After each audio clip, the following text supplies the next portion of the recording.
This location is absolutely impossible. Imagine having a spectator just think of their card, it's lost somewhere on the deck, and then it appears anywhere they like, without you ever knowing their card. Alright, also check this out for those of you who are curious. These are the Mint 2nd edition playing cards. They are nice and minty fresh, if I do say so myself. So we'll start off by first giving the deck a couple of cuts, maybe a couple of shuffles. Of course, if you want to do this, you can do this as well. Maybe a few more cuts like this, card to go flying, and that's okay. So what's going to happen now is, normally being a card magician, I would turn away and I'd ask you to pick off a small packet of cards. Now, of course, since I can't really do that, I want you to just go ahead, pick off a small number of cards. I'll do that for you. Let's just say this many cards right here.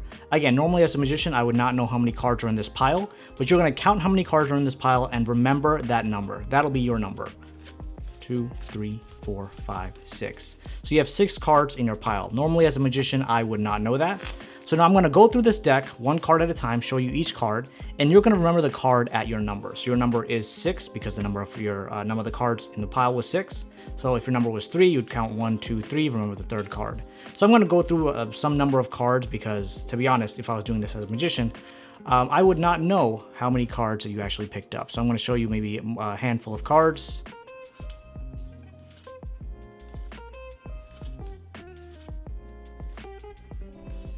Okay, I feel like that should be good enough. Now, I'm going to give this packet maybe a bit of a shuffle like this. And we'll take your packet out as well. Hopefully you remember the card at your number, by the way, because I wasn't actually looking. So hopefully you have the card at your number memorized. And we're going to do something like this. There's a way that magicians control cards to any location that they want, and they do it with something that's known as a Pharaoh shuffle.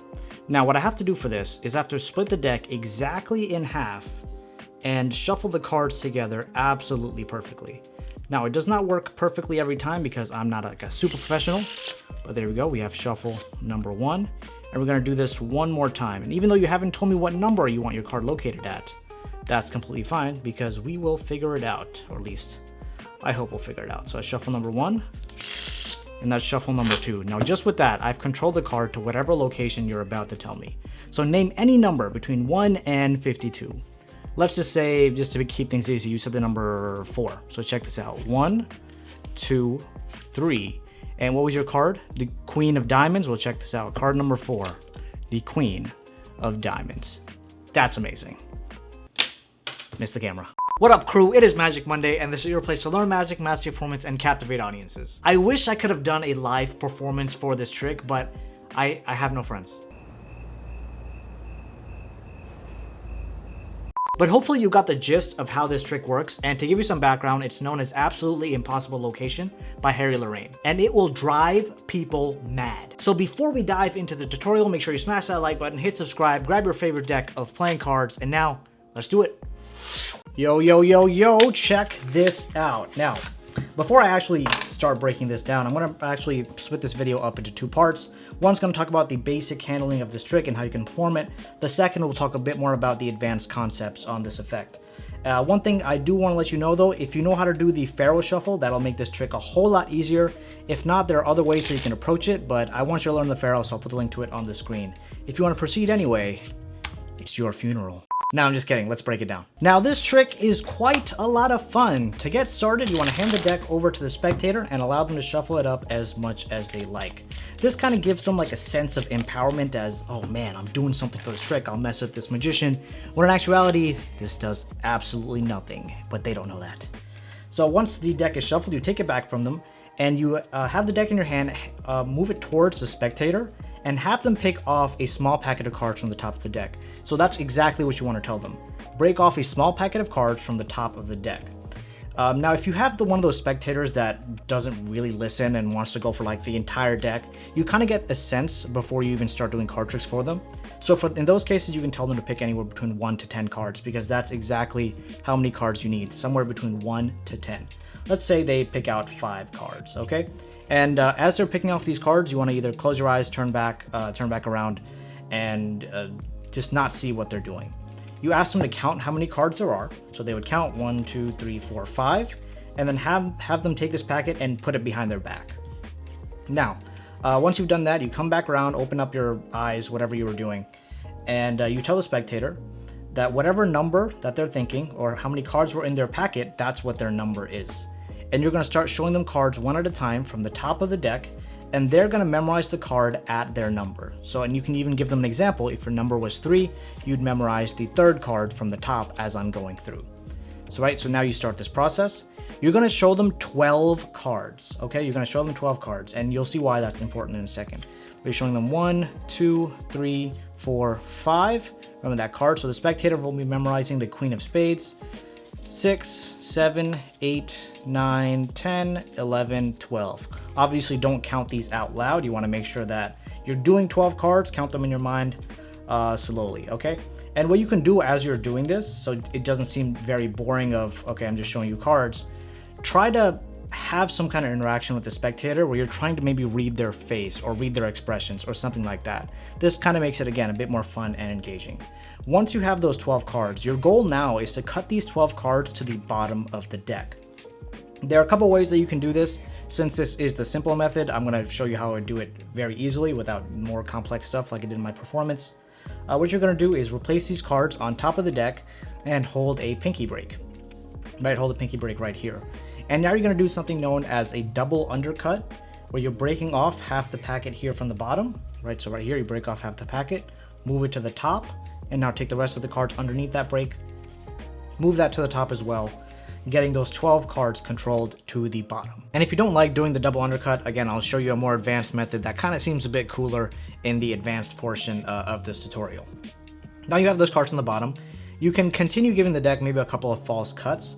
What I like to do is give the deck a false cut like this, controlling those, well, having those cards remain on the bottom. Again, the spectator's card is what? The Queen of Spades. That's going to be 1, 2, 3, 4, 5, 6, 7, 8 from the bottom right now. Okay, once that happens, you ask the spectator to take the pile that they had behind their back, put it on the table, and now you're going to put this whole packet on top of it. But what I like to do is I like to do the false cut on top of this packet, so it makes it seem like I'm cutting randomly and putting cards on top of this packet. What this ultimately does is it takes the spectator's card and gets it 13th from the bottom. So 1, 2, 3, 4, 5, 6, 7, 8, 9, 10, 11, 12. 13th from the bottom, we have the Queen of Spades. Now that you know it's 13th from the bottom, you can kind of do whatever you want for the reveal here. But what I like to do is what Harry Lorraine does in his trick, is I like doing 2 Pharaoh shuffles. Well, what the first Pharaoh shuffle is going to do, by the way, these are going to be in Pharaoh shuffles. And what that means is, first you have to actually break the deck exactly in half. And that's not going to happen until you get a good amount of practice doing it. Now an in Pharaoh shuffle, so I have this packet, this is the top packet, I moved it to the bottom packet here is on top. You want the bottom packet, or sorry, you want the top packet pharaohed in. So if you see as I'm doing this, this this was the original top packet. The first card goes here on the bottom, and the top card goes second from the top. And as you push these in, shuffle them together. Now you can repeat that shuffle one more time. Again, break in half, and I don't even mean like break in half as closely as possible. I mean break exactly in half. And when you do this shuffle one more time, again, like I said, when you're doing this shuffle, you want to make sure that it ends with this packet being done first. So we're doing this right now. There we go.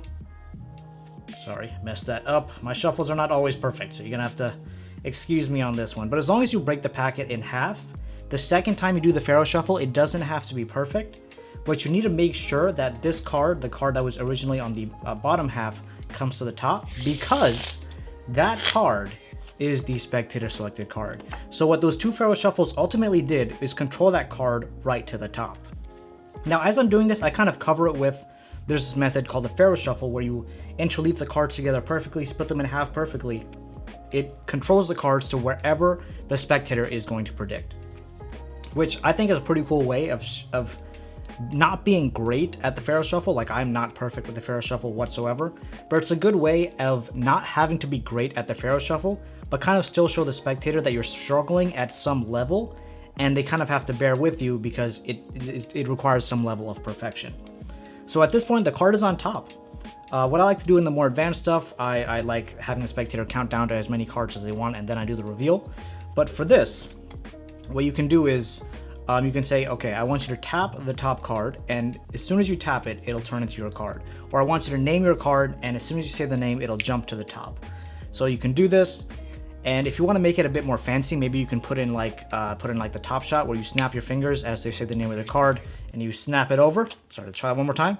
Say the name of their card, you snap it, and the card jumps right into your hand, and that's a pretty cool reveal in itself. But yeah, that is the basic foundation of this trick, and I guarantee you when you do this, it will blow people away. Now let me talk about the areas where I kind of made it a bit more advanced in my performance. So the first area of improvement, like I said, was where I did the double undercut.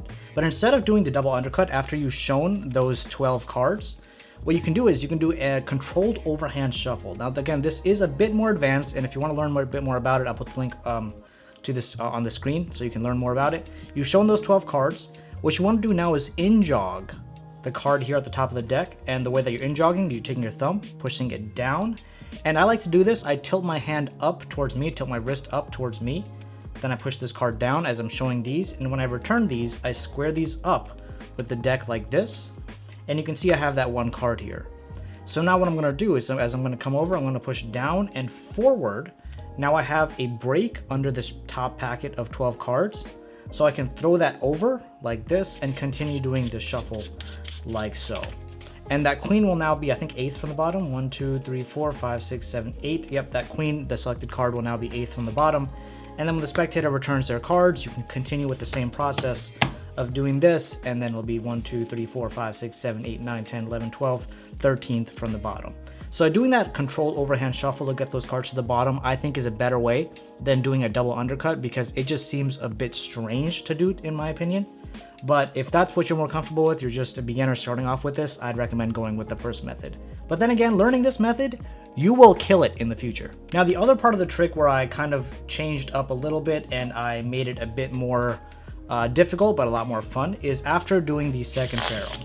So after you do the second pharaoh, the spectator's card is obviously on top of the deck. With my basic performance, you know, you can do a snap, top shot, have them touch the card, it jumps to the top, whatever you want to do. But for this one, I like doing the second deal and having them name out any card that they want. If you want to know how to do a bit more on the second deal, I'll put the link to it on the screen, you can check that out. But why I really like, or at least enjoy doing the second deal, is because it's almost imperceptible, and it really gives the spectator a completely free choice on where they want their card to be located. So all I'm doing for the second deal, let's say they say the number 5, I now second deal 4 cards. So 1, 2, 3, 4. Then I take the next card, deal that off, or I can even hand the deck towards the spectator, move it towards them. They look at the 5th card, and that is their selected card. And like I said, I'm not going to do the full tutorial for the second deal in this video, but I'll put a link to it on the screen.